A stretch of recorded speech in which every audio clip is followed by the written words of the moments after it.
Welcome to கார்த்திலகா vlogs. இன்றைக்கி நம்ம சேனலில் என்ன பார்க்க போகிறோம் அப்படின்னா, செம்பரம்பாக்கத்தில் மீன் நல்லா ஃப்ரெஷ்ஷாகவும் அதே சமயம் குக் பண்ணி சாப்பிட்றப்போ டேஸ்ட் வைஸ் நல்லாவும் இருக்கும். ஸோ அதனால் நாங்கள் ஒரு 10 to 15 கிலோமீட்டர்ஸ் ட்ராவல் பண்ணி போயிட்டு தான் அங்கே ஃபிஷ்ஷு நல்லா உயிரோடு வாங்கிட்டு வருவோம்.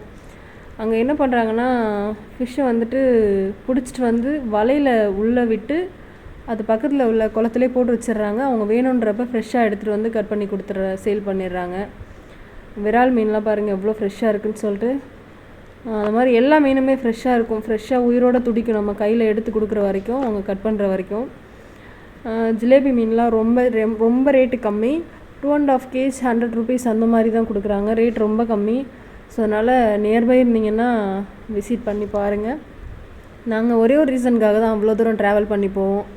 மீன் ஃப்ரெஷ்ஷாக இருக்கும், டேஸ்ட் வைஸும் சூப்பராக இருக்கும் அப்படின்றதுக்காக மட்டும்தான் போவோம்.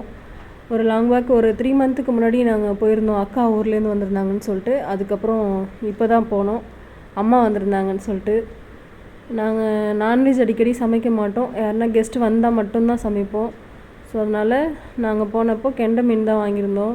2.5 kg 3 kg கிட்ட வாங்கியிருந்தோம். கட் பண்ணுற மீன் தான் நம்மளுது. அதே சமயம் நாங்கள் வந்துட்டு மீனை ஃப்ரை பண்ணிவிட்டு குழம்பு வச்சுருந்தேன். டேஸ்ட் வைஸ் சூப்பராக இருந்துச்சு. அம்மாவும் விரும்பி சாப்பிட்டாங்க. நம்ம ஊர் சைடில் என்ன தான் உயிரோட ஃப்ரெஷ்ஷாக கிடைச்சாலும் இங்கே உள்ள செம்பரம்பாக்கத்து மீன் டேஸ்ட்டு வேறு தான். நீங்கள் நியர்பை இருந்தீங்கன்னா ட்ரை பண்ணி பாருங்கள். தேங்க்யூ ஃபார் வாட்சிங். பாய்.